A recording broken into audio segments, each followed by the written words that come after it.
ज़िंदगी में कभी ऐसे लोगों से मुलाकात हो जो कि बहुत ही मेहनत करने वाले हों और बहुत मेहनत करके आज वो किसी मुकाम पर पहुँचे हो तो यकीन करें बहुत खुशी होती है। और स्पेशली मेरे लिए तो अगर मैं किसी फ़ीमेल को देख रही होती हूँ कि वो फ़ीमेल कहीं ना कहीं किसी भी मुकाम पे अपने ज़िंदगी के अगर वो फंस जाती है बेचारी और वो मेहनत करती है, वो स्ट्रगल करती है वहाँ से बाहर निकलने के लिए, और कुछ वक्त ज़रूर लग जाता है लेकिन एक वक्त के बाद वो उस मुकाम पर पहुंच जाती है और फिर अपनी लाइफ में सेटल हो जाती है, तो यकीन करें बहुत खुशी होती है। ऐसी ही मुलाकात कल मेरी हुई एक ख़ातून से जो कि एक होटल में एज मैनेजर काम कर रही थी और एक बड़े रिनाउंड होटल में काम कर रही थी। और मैंने उनको पिछले साल भी देखा था लेकिन पिछले साल मेरे उनसे मुलाकात तो नहीं कर पाई ऐसे जैसी, बस जस्ट रैंडम मैंने देखा था। और कल जब मेरा वहाँ जाना हुआ तो मैंने उनसे मुलाकात की, बाकायदा मैंने उनसे बात की और मैंने उनसे पूछा कि आपको मैंने पिछले साल भी यहाँ पर देखा था। और एक देखते साथ एक इंसान का होता है ना किसी में आपको एक झलक नज़र आ जाती है और आपको एक किसी की पर्सनालिटी बहुत अट्रैक्ट करती है। तो उन खातून की पर्सनालिटी ऐसी थी जिसने मुझे पिछले साल भी बहुत अट्रैक्ट किया और वो मुझे याद रह गई थी कि यार इस औरत को मैंने यहाँ देखा था। और कल जब मैंने उनको वहाँ देखा तो मैंने उनसे पूछा, मैंने कहा आपकी पर्सनालिटी बहुत अट्रैक्टिव है और लास्ट ईयर भी मैंने आपको देखा था लेकिन मैं आपसे बात नहीं कर पाई थी, तो आप कितने सालों से काम कर रही हैं। और थोड़ा सा मैंने उनका बैकग्राउंड जानने की कोशिश की तो यकीन करें बहुत ही बाहिम्मत खातून थी और बहुत स्ट्रगल के बाद वो आज इस मकाम पर पहुंची थी। उनका कहना ये था कि she was the first in her family जो कि इस शोबे में आई, कि ज़ाहिर है नॉर्मली हम इस शोबे को अच्छा नहीं समझते, होटल मैनेजमेंट को इतना ज़्यादा नॉर्मल फैमिलीज़ में अप्रिशिएट नहीं किया जाता। वो समझते हैं कि नहीं जी ये कौन सा काम है करने वाला। लेकिन वो कहती हैं कि मैं पहली थी जो अपनी फैमिली में जो इस शोबे में आई और मैंने स्ट्रगल की अपने लिए और आज जो है मैं एज अ मैनेजर यहाँ पर काम कर रही हूँ। और मुझे बहुत खुशी हुई उनसे मुलाकात करके। और यकीन करें कि कोई भी शोबा ज़िंदगी का हो, कोई भी प्रोफेशन आप ले लें, प्रोफेशन बुरा नहीं होता, वहाँ के काम करने वाले, वहाँ के इर्द गिर्द लोग उसे बुरा बना देते हैं। और चाहे आप टीचर हैं, चाहे आप डॉक्टर हैं, चाहे आप कोई भी किसी भी प्रोफेशन से ताल्लुक़ रखते हैं, तो ये इंसान के अपने ऊपर भी होता है कि वो उस प्रोफेशन को किस तरह ले कर चलता है। तो कोई भी काम को छोटा मत समझें, किसी भी काम को नीच मत समझें कि जी ये तो बुरा है, ये प्रोफेशन अच्छा नहीं है। ऐसा नहीं है, आपने उसको अच्छा या बुरा ख़ुद बनाना है। अच्छाई और बुराई का इख्तियार अल्लाह ने आपके हाथ में दिया है।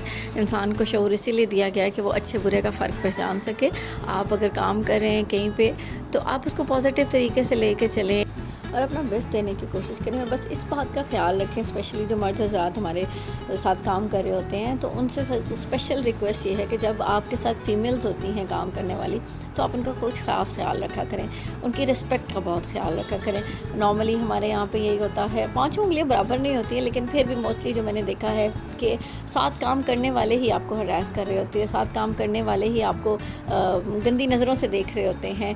आपके घर में भी औरत मौजूद है कि आपने कभी औरत देखी नहीं है जो आप इस तरह से कर रहे होते हैं, तो प्लीज़ ऐसी हरकतें मत किया करें। औरत जो बाहर काम कर रही है मोस्टली वो किसी न किसी मजबूरी के तहत निकलती है बाहर। ऐसा नहीं है, किसी को भी शौक़ नहीं होता कि वो रोडों के धक्के खाए या वो जाके अपनी नींद हराम करके सुबह उठ के काम पर जाए। और 99% आप ये कह लें कि ऐसी ख़वातीन हैं जो कि किसी न किसी प्रॉब्लम की वजह से बाहर निकलती हैं, अपने बच्चों के लिए, अपनी फैमिली के लिए वो ये स्ट्रगल कर रही होती हैं। तो प्लीज़ उनका ख़ास ख्याल रखा करें। और जो लोग दूसरों को इस तरह से तंग कर रहे होते हैं ना, और स्पेशली फ़ीमेल्स को इस तरह से तंग करते हैं, कोई बातें सुना दी, आते जाते छेड़ दिया, तो यकीन करें जब आपके घर की औरत बाहर निकलती है ना तो दूसरे भी उसके साथ यही कुछ करते हैं। सिर्फ ये सोच लिया करें कि आज जो आप किसी के साथ कर रहे हैं कल वो आपके साथ भी होगा। तो यकीन करें कि दुनिया से आधी से ज़्यादा बुराइयाँ तो इसी नाम पे ख़त्म हो जाती हैं कि अगर बंदा इतना सोच ले तो।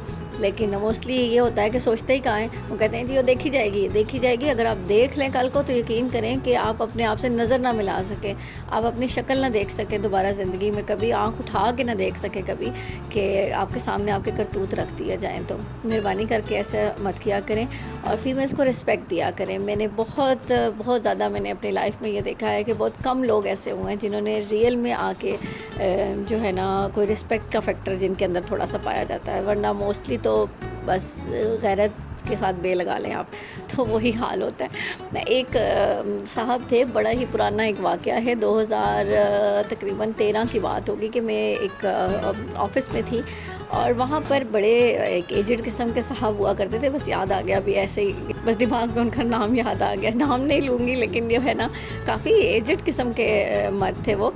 और जो है ना मैं उनके ऑफ़िस में थी और मेरा काम वहाँ पे था एज़ एन इंटर्नी थी उस टाइम पे मैं। और यकीन करें कि मैंने उनको एज़ आ अपने फ़ादर समझा या मैंने उनको बड़ा एक बुज़ुर्ग आदमी समझा, लेकिन वो बुज़ुर्ग कहलाने के लायक नहीं थे।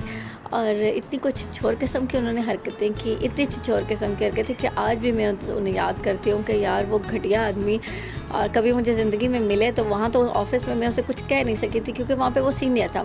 कभी ज़िंदगी में मुझे वो बाहर मिले तो मैं उसे बताऊँ कि फिर गैरत कैसे कहते कैसे हैं, या उसको अपना आप में दिखाऊँ एक दफ़ा कि तुम किस नज़र से तुम देख रहे थे। वो नज़र आज भी मुझे याद है और अल्लाह करे कि तुम्हारे आगे वो तुम्हारी नज़र आए, कहीं तुम्हें पता चले कि तुम दूसरों को, बहनों को, बेटियों को जब इस तरह से देख रहे थे, जब तुम्हारी अपनी को देखा जाए तो कैसा फ़ील होता है। कभी अल्लाह तो करे तुम्हारी ज़िंदगी में तुम्हारा आमना सामना इस वाक़या से हो जाए और तुम्हें पता लगे कि जिस नज़र से तुम देखते थे आज कोई और जब देखेगा तो कैसा लगता है। तो यकीन करें बहुत ही घटिया किस्म के लोग होते हैं जिस तरह की हरकतें करते हैं। तो मेहरबानी करके ऐसा मत किया करें, रिस्पेक्ट का ख्याल रखा करें। यकीन करें औरत चाहे आपके घर की औरत है या किसी और के घर की औरत है, उसको इज़्ज़त दिया करें, वो इज़्ज़त के काबिल होती है, उसे इज़्ज़त दिया करें और वो डिज़र्व करती है। स्पेशली फ़ीमेल का जब हमारे सामने एक नाम आता है ना, तो इज़्ज़त सबसे पहली चीज़ होती है जो हमारे दिमाग में आती है। तो वो इज़्ज़त सिर्फ औरत के लिए नहीं रहती है कि कहा गया कि औरत ने ही ख्याल करना है, इज़्ज़त का ख्याल मर्द ने भी उतना ही करना है। अगर मर्द भी इज़्ज़त का ख्याल करेगा तो यकीन करें किसी औरत की इज़्ज़त ख़राब नहीं होगी। तो ये मेरा आज का मैसेज आप लोग के लिए यही है। कभी ज़िंदगी में आप कभी ऐसे लोगों से पाला पड़ा हो जिन्होंने आपको बहुत इज़्ज़त दी हो या जिन्होंने आपको बिल्कुल ही किसी खाते ना समझा हो, तो मुझे ज़रूर बताइएगा। कमेंट सेक्शन में आपके कमेंट्स का मुझे इंतज़ार रहेगा।